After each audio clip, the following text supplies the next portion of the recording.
తండ్రి నాయన మా ప్రియులను చూడటకు సమయం వరకు స్తోత్రం. ప్రభావ తండ్రి త్వరలో కూడిన వృద్ధులని యవనస్తుల్ని అవసరాన్ని తండ్రి బిడ్డలందరినీ కూడా మీకు ఆపదండి. ప్రతి ఆత్మను తండ్రి మీ ఆధీనంలో ఉంచుకుని ప్రభా ఎవరు కూడా తండ్రులు కూడా ప్రతి కుటుంబాన్ని జీవించి ఆశీర్వదించండి. ఇంకా రావాల్సిన వాళ్ళు కూడా ప్రభా జ్ఞాపకం చేసుకోండి. నాయన పరిచయంలో ప్రతి సహోదరుడు కూడా జ్ఞాపకం చేసుకోండి. వారి పరిచయం జీవించి ఆశీర్వదించండి. నాయన తండ్రి నాయన సంఖ్య ప్రభావ ఉన్న వాళ్ళే తండ్రి ఎవరు కూడా తప్పిపోకుండా మాకు అనుగ్రహించే ప్రతి వారిని కూడా కాపాడుకుని యేసు నామమున వేడుకుంటున్నా తండ్రి.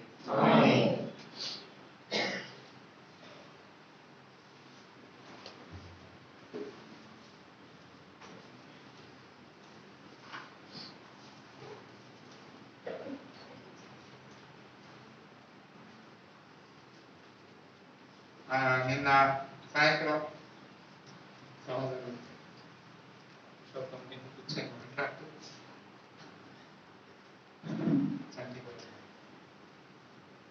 యొక్క సౌందర్యంలో రాజ్యం దాసు మాట్లాడి నేను వాక్యం నేర్పినటువంటి చాలా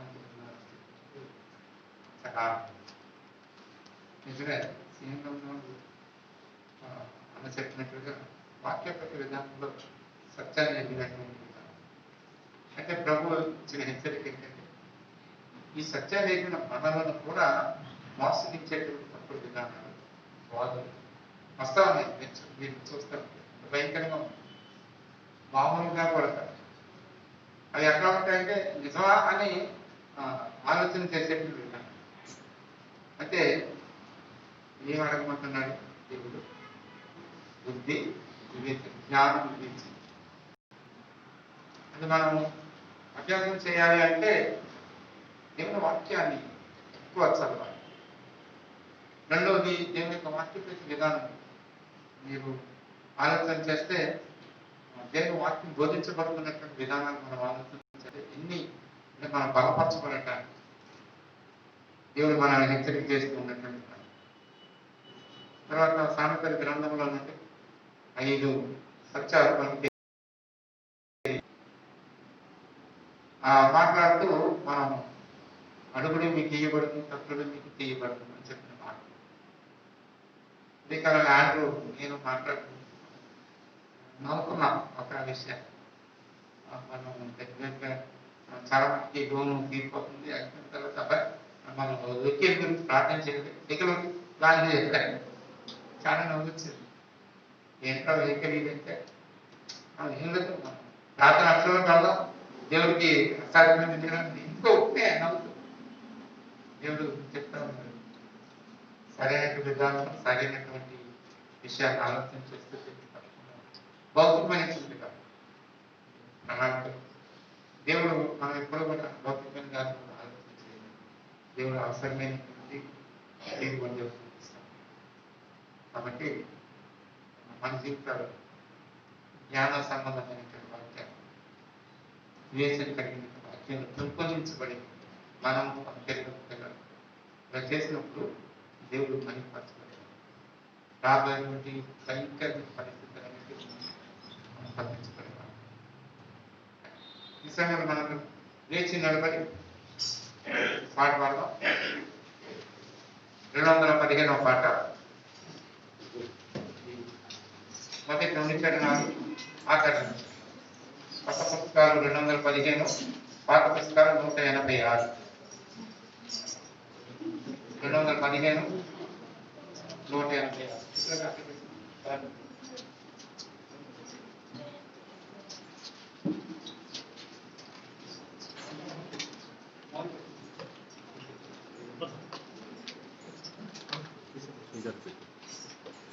అక్కడి నుంచి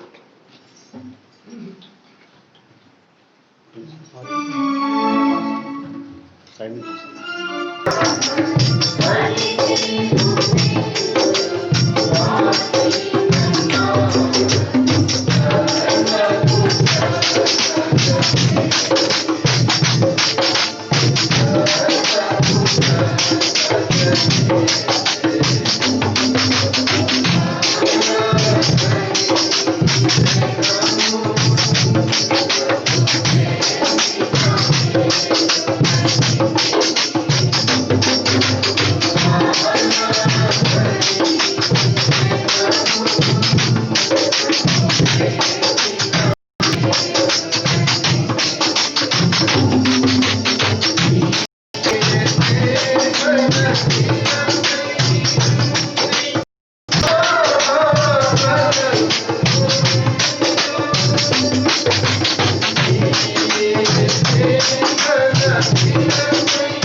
ఇవాళ కార్యక్రమాన్ని గమనించండి.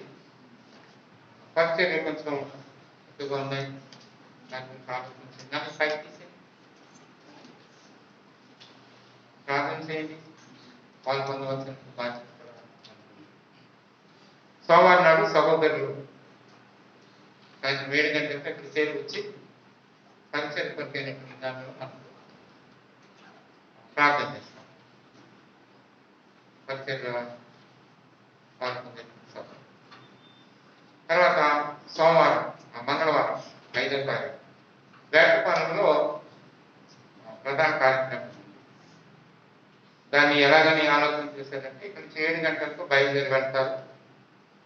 చిన్నబుద్ధి గారు ఇక్కడ ప్రార్థన చేసి పాపం శల్య కుమార్తె సిద్ధపరచడానికి అప్పగించి పెద్దబుద్ధి గారు ఇంటికి పడతారు. వెళ్ళి అక్కడ బాబు ఏడైనా ఎక్కడున్నాడు? ఆయన ఉన్నాడా? ఏ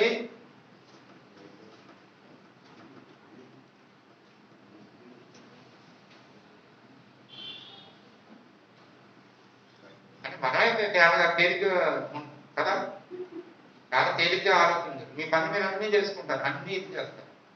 అట్లాంటి విధానం నేను అనుసరిస్తాను. నన్ను లేకపోతే నాకు కూడా అర్థం బాగా ఉంటుంది. విశ్వాస యొక్క జీవితం అంటే ఏంటో అలాంటిగా ఉండాలి కదా.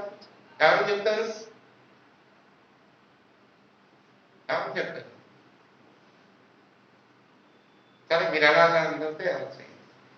బుధవారం 10 గంటలకు వివాహ కార్యక్రమం, 10 గంటలకు సుధీర్ ఝాన్సీ వాళ్ళ యొక్క వివాహం. తర్వాత లక్షవారం గురించి ఆలోచన చేస్తాం. ఇది ఒక రోజు లక్షవారం కానీ బుధవారం కానీ దేవునిలో కూడుకుంటుంది. కాస్త నేను వాక్యాన్ని విస్తృతంగా ఆలోచన చేయడానికి నేను నేర్చుకున్న వాళ్ళగా ఉంటే, జ్ఞాన వివేచన వాక్యం ఎదిగిన వాళ్ళగా మనం ఉంటే మనం ఏమవుతుందంటే ఏ తప్పుడు విధానాల్లో మనం క్రమమైనటువంటి విధానాన్ని ఆలోచన చేయాలి. 8వ తారీఖు ప్రార్థన పరిచయం సీఎం 7 గంటలు.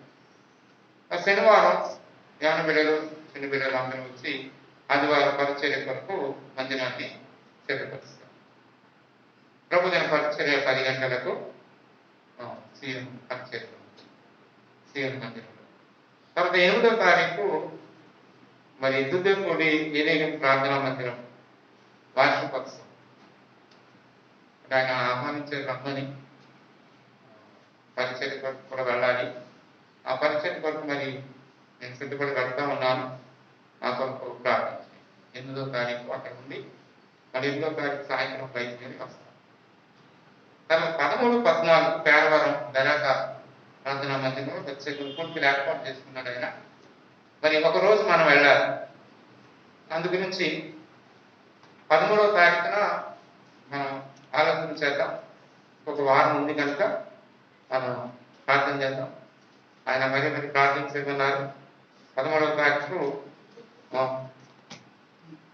ఎక్కడ కూర్చున్నాడు? మన పిల్లలు మాట్లాడుతున్న చెప్పచ్చు కదా. మాట్లాడుతూ జరగమ్మా, నువ్వు కూర్చోతాడు మంచిదా.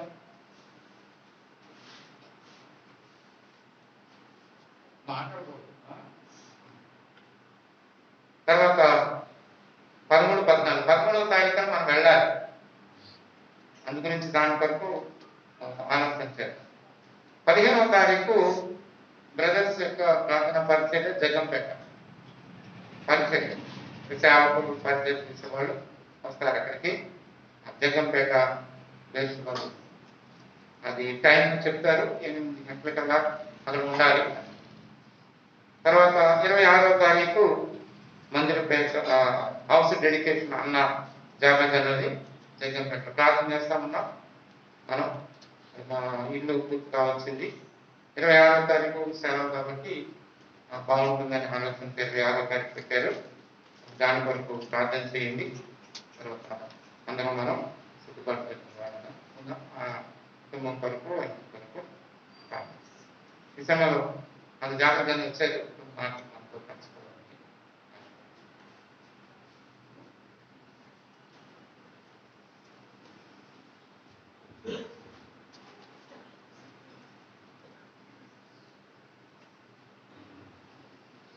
క్రీస్తు నామంలో మీ అందరికీ ప్రైజ్లా. మీ మధ్యనే ఇంచుమించు నెలన్నర నుంచి నేను రాలేకపోయాను. అయితే ఈ వారం రోజులు కూడా నా కుటుంబం నేను కూడా పరిచర్యలో పాల్గొంటూ జగ్గంపేటలో ప్రతి ఈవినింగ్ మీటింగ్ 25వ తారీఖు నుంచి 1వ తారీఖు వరకు హైదరాబాద్ ఎబ్రోన్ నుంచి వచ్చారు సేవకులు. ఎక్కడ కూడా మేము మిస్ అవ్వలేదు. నా పని చూసుకుంటూ నా కుటుంబం మొత్తం కూడా ప్రభు సన్నిధిలో ఉండడానికి దేవుడు మంచి అవకాశాన్ని ఇచ్చాడు. అయితే ముందుగా గత నేను విలువైన సమయాన్ని నేను పాడు చేయను. 15 మినిట్స్ కంటే ఎక్కువ తీసుకోను. మీ అందరూ కూడా నా కోసం సియోన్తో నాకు ఉన్నటువంటి సంబంధాన్ని నేను చెప్పాలంటే కొంచెం 48 అవర్స్ పడుతుంది. నాకు సియోన్లో ఉన్నటువంటి వ్యక్తులతో కానీ, సంఘ విశ్వాసంతో కానీ, లేకపోతే ఈ యొక్క మందిర సహవాసంతో నాకు ఉన్నటువంటి అనుభవ సంబంధం 48 అవర్స్ అని ఉంటుంది. ఎందుకంటే అంతగా నేను 7 సంవత్సరాలు ప్రభు నాకు మంచి సహవాసాన్ని, మంచి ఆత్మీయ బంధువుల్ని ఇచ్చారు. అందుకోసం ప్రభుకి నేను కృతజ్ఞతలు తెలుపుతున్నాను. రెండోది ఏంటంటే, నేను గృహం కోసం గత 4-5 సంవత్సరాల నుంచి ప్రార్థిస్తున్నాను. వాళ్ళతో నేను ఇలా అనుకుని అలాగ అయిపోయింది ఎట్టి పరిస్థితుల్లోని కాదు. ఇవాళ నేను తీసుకున్నటువంటి సైట్ ఖరీదు నేను కొనే సమయంలో 18 లక్షలు. ఇప్పుడు నేను కొనాలంటే ఆ స్థలం 38 లక్షలు. With in 4 months 8 months. దేవుడు అంత విలువైనటువంటి స్థలాన్ని ఎందుకు ఇచ్చాడంటే అంత ఆషామాషిగా అయితే నాకు ఇవ్వలేదు. ఎంతో మంది ప్రార్థనలు, ఎంతో మంది భక్తిపరులు నా పట్ల ఆయన చూపినటువంటి దైవత ప్రేమను బట్టి దేవుడు నాకు ఆ గృహాన్ని నాకు ఇచ్చినటువంటి దేవుడు ఎవరికైనా సహాయం చేయగలడని మాకు ఆ గృహాన్ని బట్టి మాకు ధైర్యం వచ్చింది. ఎందుకంటే ముందుగా నేను ఒక మాట చెప్పాలి. సియోన్లో ఏ వ్యక్తికైనా, లేకపోతే చిన్న బిడ్డ మొదలుకొని డానియల్ అన్న వరకు ఏ వ్యక్తికైనా నేను గాయం కలిగించిన, లేకపోతే నా కుటుంబం ఎవరినైనా బాధపరిచిన, ఏ వ్యక్తికైనా సరే నన్ను బట్టి కానీ, నా కుటుంబం నా బిడ్డల బట్టి కానీ ఏ వ్యక్తి అయినా సరే బాధపడుంటే ఈ దినాన్ని నేను మళ్ళీ తరచు వస్తుంటాను. ఈరోజు ఎందుకు చెప్తున్నానంటే, నూతన సంవత్సరంలో కొన్ని నూతనమైన నిబంధనలు నేను కూడా చేస్తున్నాను. అందు గురించి నా కుటుంబం పట్ల, నా పట్ల మీకు ఎవరికైనా బాధ కానీ కలిగిస్తే ఈ దినమే నన్ను క్షమించమని అడుగుతున్నాను. ఎందుకంటే నేను కొంతమందికి బాధగా ఉండొచ్చు. నాతో ఎలా ఉంటుందంటే ఓపెన్ హార్ట్ విత్ ఆర్కే అంటారు చూసారా ఎప్పుడైనా ఆంధ్రజ్యోతి టీవీలో? నా మాట, నా ప్రవర్తన అలా ఉంటుంది. అంటే ఓపెన్ గా మాట్లాడేస్తాను, ఎదుటి వ్యక్తి ఎలా బాధపడుతున్నాడు అన్నది రిసీవ్ చేసుకోండి. నాకు ముందు మాట్లాడేటువంటి తత్వం నాది ఏంటంటే, ఫస్ట్ స్టార్ట్ అవతల వ్యక్తి బాధపడ్డా ముందు మాట్లాడేస్తాను, తర్వాత బాధపడిన దాని గురించి ఆలోచిస్తాను. అందు గురించి ఎవరినైనా గాయపరిచినా, బాధపరిచినా మీ అందరినీ నా కుటుంబం తరపున క్షమించమని అడుగుతున్నాను. ముఖ్యంగా నా గురించి మీరందరూ ప్రయాసపడ్డారు, ఎంతో భావించారు. వాళ్ళని చిన్న ఇల్లు కూడా కట్టుకోలేను, కూలి పని చేసుకుని ఉద్యోగం సంపాదించుకున్న వాడిని. ఇదేనో ఈ సియోను నన్ను పంపించకపోయినా నాకు నేనుగా వెళ్ళడానికి ఇష్టపడుతున్నది దేనికోసం అంటే, నేను గృహం కోసం 5 సంవత్సరాల నుంచి ప్రార్థిస్తాను. నేను వచ్చిన నాటి నుంచి కూడా నాకు ఇల్లు ఉండాలి. ఎందుకంటే అద్దె ఇంట్లో నేను ఉండడానికి ఇష్టపడలేదు ఎప్పుడు. దేవుడు నాకు ఇల్లు నాకు ఆశమాషకి ఏమలేదు, ఎంతో వెలిగించి దేవుడు నా పట్ల ఆయన జాలి చూపించి కాదు ఎక్కడ వెళ్తున్నారు చాలా మంది నా గురించి ప్రార్థిస్తున్నారు. ఎంతో మంది నాకు ఫోన్లు చేసి అన్నా నువ్వు భయపడొద్దని, ఇక్కడ నుంచి ఇంచుమించుగా 2-3 స్టేట్ల నుంచి కూడా ఫోన్ చేస్తారు, 2-3 ఫ్రెండ్స్. ఇవాళ నేను చాలా ఆనందంగా ఉన్నాను. తర్వాత పంపించిన బహుమానం ఏ రోజు మర్చిపోను. తర్వాత నేను ప్రయాసపడి దాంట్లో నుంచి దేవుడు నాకు ఇచ్చిన, నేను ఎక్కువగా మనుషుల మీద ఆధారపడ్డాను. ఈ గృహం స్టార్ట్ అయింది, నేను కొనాలని ఆలోచించినప్పటి నుంచి నేను ఎక్కడ స్థిరపడాలి, ఇక్కడ రాజమండ్రి, జగ్గంపేట. అయితే దేవుడు నాకు ఎక్కడ చూసినా నాకు ఎక్కడ స్వేచ్ఛ ఉంది కాదు. రాజమండ్రి వెళ్ళి చాలా ఇళ్ళు చూసాను, అక్కడ స్వేచ్ఛ లేదు. జగ్గంపేటలో స్థిరపడాలి అని అనుకున్నప్పుడు ఈ ఇల్లు ఏదైతే కొనాలనుకున్నానో అది 3 times మా దగ్గర నుంచి ఫెయిల్ అయిపోయింది. 3 times నాకు అమ్మడానికి ఆయన ఇష్టపడలేదు. 4th time ఆయన నా గురించి ఎంక్వైరీ చేసుకొని చాలా దగ్గర ఆయనకి ఆ ప్లేస్ లో 10-15 సైట్లు ఉన్నాయి. ఆయన నా మీద ఎక్కువగా ఆయన చూసుకొని ఈ వ్యక్తి ఎలాంటి వ్యక్తి అని అంత ఎంక్వైరీ చేసుకొని నాకు అమ్మాడు ఆ స్థలం. నేను ముఖ్యంగా ఎందుకు చెప్తున్నానంటే, నేను మనుషుల మీద ఆధారపడిన సేపు నా జేబులో 1 రూపాయి లేదు. నేను మనుషుల మీద ఆధారపడి నా కుటుంబం ప్రార్థన చేస్తూ బయటికి వెళ్ళి అప్పు కొడతాను అన్నప్పుడు ఏ వ్యక్తి నాకు సహకరించలేదు. దేవుని మీద ఎప్పుడైతే ఆధారపడ్డానో, ఇవాళ స్టిల్ చెప్తున్నాను, నా పాకెట్లో 50,000 తక్కువ ఉంటుంది. ఇల్లు స్టార్ట్ చేసిన నాటి నుంచి నేటి వరకు ఆ డబ్బు ఎలా వస్తుందో తెలియటం లేదు. ఎక్కడ అప్పు అయితే చేసేది, భయంకరమైన అప్పులు అయితే చేసేది. నాకు తీర్చగలిగేటువంటి నా ఉద్యోగ బాధ్యతల్లో నుంచి నేను తీర్చగలిగేటువంటి శక్తి సామర్థ్యాలు కలిగిన అప్పే తెచ్చాను. కానీ ఇవాళ కూడా నా పాకెట్లో 50,000 తక్కువ ఉంటుంది. అప్పుడు అనుకున్నాను, ప్రభు ఎన్ని రాత్రులు నా భార్య నేను నిద్రలేని రాత్రులు గడిపి, ఎందుకంటే పిటేసుకున్నాను. తర్వాత లాయర్లు ఆఫ్ చేసేసేవారు, బ్యాంక్ కూడా ఆపేస్తారు. ఎక్కడ సహకారం ఉంది కాదు. ఎన్నో రాత్రులు ఇక్కడ నుంచి జగ్గంపేట వెళ్ళిన కాకినాడ వచ్చి 12-1 గంట వరకు ఇక్కడ ఉండి ఇక్కడ నుంచి పని చూసుకొని వెళ్ళిపోయిన దినాలు ఉన్నాయి. కానీ ఎక్కడ కూడా ఎంత కూడా నష్టం కలగలేదు. నేను తీసుకున్న లోన్ కూడా అందరికంటే లాస్ట్ ఇంట్రెస్ట్ ప్రైస్ 6.90. అది సియోన్ బిడ్డలు ప్రార్థన చేసింది. అంతకంటే బ్యాంకులో లోన్ తక్కువ లేదు. అలా 30 లక్షల రూపాయలు ఇంట్రెస్ట్ ఇచ్చాడు బ్యాంక్ వాడు. 6.90 కంటే ఇంట్రెస్ట్ రేట్ అంతకంటే తక్కువ లేదు ఎక్కడ ఎవరి దగ్గర కూడా. ఆగిపోతుంది అన్న టైంకి ప్రతిదీ ముందుకు వెళ్ళిపోతుంది. అందు గురించే నేను జగ్గంపేట నుంచి ఇక్కడికి వచ్చేటప్పుడు ఆశీర్వాదంతో వచ్చింది. ఎందుకోసం ఈ మాట చెప్తున్నానంటే డానియల్ ఫోన్ చేసింది, ఒక డెడికేషన్ పీరియడ్ పెట్టాలి. ఎందుకంటే నేను ఇక్కడ ప్రార్థన పూర్వకంగా వెళ్ళి నేను అక్కడ మీ సంఘంలో నుంచి అక్కడ ఇల్లు కట్టుకోవడానికి నాకు దేవుడు ద్వారా అన్నప్పుడు బాబు పేరు పెట్టాలన్నా అని అనుకున్నాను. మేము పెట్టాను కానీ నీ అనుభవం నుంచి ఏదైనా ఉందా అని అడిగాను. అప్పుడు నేను ఒకటే చెప్పి సరేనగా ప్రార్థన చేస్తాను. నేను జగ్గంపేట నుంచి వచ్చేటప్పుడు ఉద్యోగం వచ్చి ఆశీర్వాదంతో వచ్చాను. కాకినాడ నుంచి మళ్ళీ తిరిగి వెళ్ళేటప్పుడు అంతకంటే డబల్ ఆశీర్వాదాలు వెళ్తున్నాను. కాబట్టి బేతేల్ అనే పేరు బైబిల్లో ఎక్కడుందో ఆ పైనుంచి మీరు చదివితే అర్థమవుతుంది.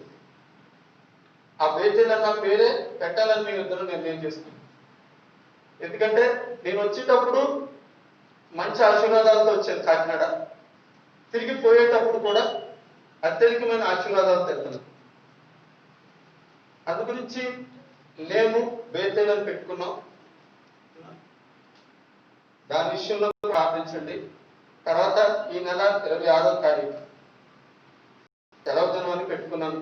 మీరందరూ కూడా నన్ను ప్రేమించి నా పట్ల మీ యొక్క ప్రేమ మీరు వచ్చిన దాన్ని బట్టి తెలుస్తుంది. అందు గురించి మీరందరూ తప్పక ఆ రోజు సెలవు దినం ప్రతి ఒక్కరు కూడా రావాలని ఆశపడుతున్నాను. నా గురించి మీరు ఎంతవరకు ప్రార్థించినందుకు, మీ గురించి కూడా ఏ రోజు కూడా ఏ కుటుంబాన్ని కూడా కుటుంబంగా ప్రార్థించేటప్పుడు కానీ వ్యక్తిగతంగా కానీ ఏ రోజు మర్చిపోలేదు. ప్రయాసపడుతూ ప్రార్థన చేస్తున్నాం.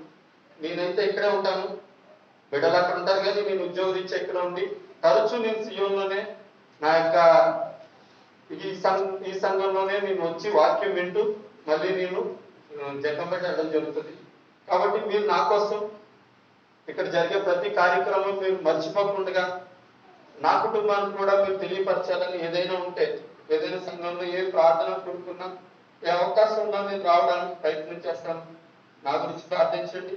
26వ తారీఖు మర్చిపోకుండా మీరు అందరూ రావాలని ఆశపడుతుంది.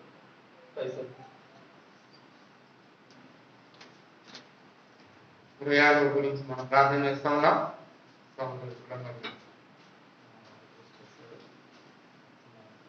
చాలా చేద్దాం. ఇంకొక ప్రాముఖ్యమైన ఏంటంటే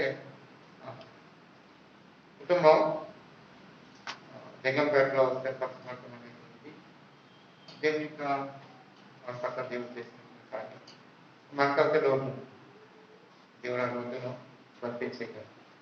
దాని కొరకు ఇక్కడ ఏం చేస్తే కోటైనా కుటుంబంలో దేని మందిరం దగ్గరలో ఉంటారు అని ఆశ. నా పిల్లలు ఖాళీగా ఉన్నప్పుడు దేవునిలో దేవుని దగ్గరగా ఉంటే పిల్లలు దేవునిలో కష్టపడాలి అని ఆశ ఎక్కువ. ఇంకే ఆ పక్కన ముందు ఆ ఎగర కొంచెం వెనకమైనటువంటి దాంట్లో అది కొంచెం దేనిపోయింది అది ఆశ. కాబట్టి ఆ రోడ్డు భర్తీ చేయబడే విధంగా రైట్. మంగళవారం పరిచయం గురించి మాట్లాడతాను కదా. సహోదరులు ఉదయం 7 గంటలకు ఇక్కడ బయలుదేరుతారు. మీరు అనుకున్నారు అక్కడ ఆలోచించి దాని గురించి వాళ్ళు వెహికల్ ఏర్పాటు చేస్తారు. ఏమో దాని గురించి ఆలోచించేది 8 గంటలకి 7 గంటలకు అక్కడికి వెళ్తే మీరు ముందు చంద్రబుద్ధి గారి దగ్గరికి వెళ్ళి ఆయనకి వెళ్ళి దానికి ప్రార్థన చేసి మీరు అక్కడి నుంచి పెద్ద దగ్గరికి వెళ్ళి సుదీర్ఘ ప్రార్థన చేసి వచ్చేలోపు ఈ బిడ్డను సిద్ధపరిస్తే ఈ బిడ్డకి ఇక్కడ ప్రార్థన ఈలోపు మళ్ళీ అక్కడ ఆ బిడ్డ కూడా స్నానం చేసుకుంటారు, అక్కడికి వెళ్ళి ప్రార్థన. ఆ తర్వాత మేము 11 గంటలకి అక్కడికి చేస్తాం సహోదరు పనులు. 11 గంటల నుంచి మనం ప్రధాన కార్యక్రమాన్ని పెద్ద బుజ్జి గారి దగ్గర నుంచి వీరి ఇంటి దగ్గర మనం మీటింగ్ పెడతాం, వాళ్ళు వస్తారు, ప్రార్థన చేసి వస్తువులు తీసుకొని మనకు తెలుసు కాబట్టి ఆ కార్యక్రమం చేస్తాం. అయిన తర్వాత 2 గంటల భోజనాలు కలిగిన వాళ్ళంతా త్వరగా తర్వాత రోజు ఉదయం 10 గంటలకి వివాహం ఉంటుంది. మరి మీరు ఎలా ప్లాన్ చేస్తారో 10 గంటలకు మాత్రం ఇక్కడ ఉండటానికి ప్రయత్నం చేయండి. అట్లా లేకపోతే మాత్రం సరైన విధానం. రేపు కూడా సోమవారం నాడు మంగళవారం నాడు రావడానికి ఆలోచన చేస్తాం. సహోదరులు అందరూ ఒక్కొక్కరు వస్తారా లేకపోతే మీరు గౌరవించినప్పుడు మేమెందుకు మీ పరిచయం మీ దీన్ని గౌరవించాలి. వీళ్ళకి వస్తాము లేకపోతే లేదు, కానీ ప్రధాన కార్యక్రమం మాత్రం జరుగుతుంటారు. అందరూ వస్తారు కానీ ఇది క్రమంగానే ఉంది కదా, అందుకు ఆలోచించి కాదు. కానీ మీకు అందరం చెల్లిస్తామన్నా దేవుడు నమ్మదగింది అనుగ్రహించినటువంటి ఈ మంచి సంగతి భయంకరమైన దినాలను మేము తీరుస్తాం. తొలగి చెవిలిగా వాక్యం ఆలోచన చేయగలిగాను. భయంకరమైన ఏర్పరచబడిన సరే వీచిపోయేటువంటి పరిస్థితుల్లో ప్రభావం వాక్యపేట విధానంలో మేము రూపొందించే వాళ్ళని జ్ఞాన వివేచన కలిగినటువంటి వాక్యపేట మేము ఆలోచన చేసి తప్పకుండా మేము ఏం చేయబడతాం, సత్యం ఏంటి అనేటువంటి మేము తెలియని వాళ్ళం. ఈ ఆలోచన మేము కలిగిన వాళ్ళంగా ఉండటానికి సీఎంలో ఉన్న ప్రతి బిడ్డను నమ్మకం ఎంతో మరి మీ నమ్మకత్వం నేర్చిన వాళ్ళమే నమ్మకస్తులమై సాగిపోతాం. ఎప్పుడు మమ్మల్ని అర్థం చేస్తాం, మాకేం చేయండి నేను ప్రేమించి మీ కానుకలు తీసుకొచ్చాం. రాబోయే కానుక పరిచయం కొరకు వాడబడటానికి సాధించాం. మొట్టమొదటి ఈ ప్రభు దినాల మరి అవసరం ఉన్నది తీసుకొచ్చి వాడతాం. వారికి వందన బిడ్డ కూడా ఉదయం వచ్చే మొత్త పరిచయం చేస్తూ వచ్చాను. మొట్టమొదటి చాలా కాలం తర్వాత మేము ఈ క్రమవిధిని కూడా కలిగిన ఉంటాం. విశాఖల ప్రభావ దినాభ్యర్థన మన మాటలు తెలియ చెప్పారు. 28వ తారీఖు వారి యొక్క హౌస్ డెడికేషన్ మనం ప్రార్థన చేస్తాం. అనుగ్రహించిన బేతేది కొరకే వందనాలు చెల్లిస్తాం. ఇది నిజంగా దేవుని మందిరం పరలోకపు తండ్రి కాబట్టి అంటే దర్శనం నా కుటుంబానికి అనుగ్రహిస్తూ బలపరచబడి మరి ఎక్కువగా మీ ఇంటిలో మీ పరిచయం సాగిపోతున్నాం. దాన్ని ఎక్కువ ఆనందించి సత్యాన్ని గ్రహించేవారు జ్ఞానం వివేచన వాక్యం నింపమని ప్రార్థిస్తాం. నిజంగా ప్రభు ప్రకాష్ రావు గారు సహోదరి మరి మాతో కలిసి కృపనిచ్చారు. దేని కుటుంబాన్ని కూడా జ్ఞాపకం చేసుకుని దీవెన స్వామి దాసునికి వ్యాపారపూర్తి విధానం ఎక్కువ పరిస్థితులు చేస్తున్నాం. మరి ఆ యొక్క ప్రార్థన వచ్చిన చిన్న పిల్లలు వారి కొరకు మేము ప్రార్థన అది అనిపించిన ప్రతి వందనాలు మేడం గీత బయలుదేరి భర్త ఉన్న ప్రయాణం దాన్ని మీ చేతులకు మమ్మల్ని అప్పగించిన ప్రభావ నా పరిచయం కూడా నేను చూపిస్తున్నామన్నా చూపించి ప్రార్థించి వెళుతున్నాము తండ్రి. బిడ్డలకుండా మన కాపాడుతూ తన మీద ఆనందంతో నిర్దోషులుగా నిలుబడి శక్తిగా అభివృద్ధి రక్షకుని మన దేవుని నేసిస్తారు మూలం మహిమ మార్చి అధిపత్యం అధికారం దీని పూర్వం ఇప్పుడు సర్వేగంలో కలుగుతారు.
రైతు 2 విషయాలు గమనించండి. సహోదరులు రాఘవన్ గారు వస్తే రాఘవన్ గారికి వాక్యాన్ని మీతో పాటు పరిచర్యలో సహోదరి గారి రాఘవన్ గారి వస్తే వాక్య పరిచర్య అనుకో. తర్వాత వాక్య పరిచర్య చేస్తున్నప్పుడు జాగ్రత్తగా ఆలోచించండి, సమయాన్ని ఆలోచించండి, క్షమకరమైన విధానంలో ప్రార్థన పూర్వకంగా ఆలోచించండి. సహోదరుల యొక్క పరిచర్య చాలా ప్రాముఖ్యం. రెండవది, మరి యవనస్తుల కూడిక ఇలా నుంచి ప్రారంభిందాం అనుకున్నాం. నాకైతే మరి గమనించలేడు కదా అని అన్నప్పుడు మీరు ప్రారంభంగా ప్రార్థన చేశారు, యవనస్తుల కూడిక ఉంటుంది అని ప్రార్థన చేస్తూ వచ్చాను. ఎందుకో నాకు కొనసాగింది. భోజనం అయిన తర్వాత పరిచర్య యవనస్తుల మధ్యది ప్రారంభిస్తాను. అంటే అమ్ము సాక్ష్యం చెప్తుంది. ఎందుకో సడన్గా అనేటప్పటికీ ఆ బిడ్డగా అమ్ము సాక్ష్యం ఒక అమ్మ తెలుగులో చెప్పకపోతే ఇంగ్లీష్లో చెప్పు, లేకపోతే హిందీలో చెప్పు. ఇక్కడ చదువుకున్న పిల్లలు ఝాన్సీ కానీ సురేష్ కానీ వాళ్ళు ట్రాన్స్లేషన్ చేస్తారు. ఆ బిడ్డ ఎందుకు చెప్తున్నారు. ఏమయ్యా అడవి ఉందా, ఇంటికి పెళ్లి దీని గురించి అడవి ఏమైనా ఉన్నాయా? ఏం లేదు కదా. అవుతాయండి, ఎంత తాకట్టు పెట్టేస్తున్నారు పన్నెండు కొంతమంది. నాకైతే చాలా బాగుంది. తర్వాత చివరి ఎలా ఉంటుంది అంటే చివరి పాట పాడాలి. ఎవరు పాడతారో తెలియదు, ఎందుకంటే పాడేవారు లేరు, లేదు, ఈడు లేదు. ఈయనేమో ఏమో నాకు ఐడియా రాలేదు. ఇంకా మా సేవక వాళ్ళు పాడతారు కదా అలా ఉంటుంది. ఇన్ని నలుగుతాను తెలుసా మీకు, ఇన్ని నలుగుతాను. సరే ఏదోటి అదేమో రాదు గుంపులోంచి ఏంటి ఈ భూమి ఎందు ఏం పడ ఈ భూమి ఎందునా ఈ భూమి ఎందు తర్వాత ఏంటి ఇన్ని అంటే ఆ తర్వాత కంటిన్యూ పాడద్దామని ఎత్తేద్దాం వాళ్ళు తర్వాత కంటిన్యూ చేస్తారు, ఏదో కల్పించారు అనుకుంటూ ఉన్నాను. ఆ పాట నాకు చాలా ఆనందం. అంటే ఏంటో తెలుసా, ఎందుకో పురుషులు పడిపోతా ఏదో ఇలా జరిగింది కదా ఆనందపడాలి. దేవునికి నాకు చాలా కష్టం. ఏ నాయకుడు అయితే సరిగ్గా పెంచడం అనేటువంటి చేయకపోతాడో, కరెక్షన్ అనేటువంటి చేయకపోతాడో, సియోనులో ఉండటం, సియోనులో పరిచర్య అంతగా జరుగుతలేదంటే అది కానీ సియోనులో ఉన్న భాగస్వామ్యాన్ని కోల్పోతారు. అది గుర్తుపెట్టు. భోజనం ముందే మనకి ప్రామాణించు. ప్రకాష్ రావు గారు మీరు నెక్స్ట్ భోజనం చేశారు.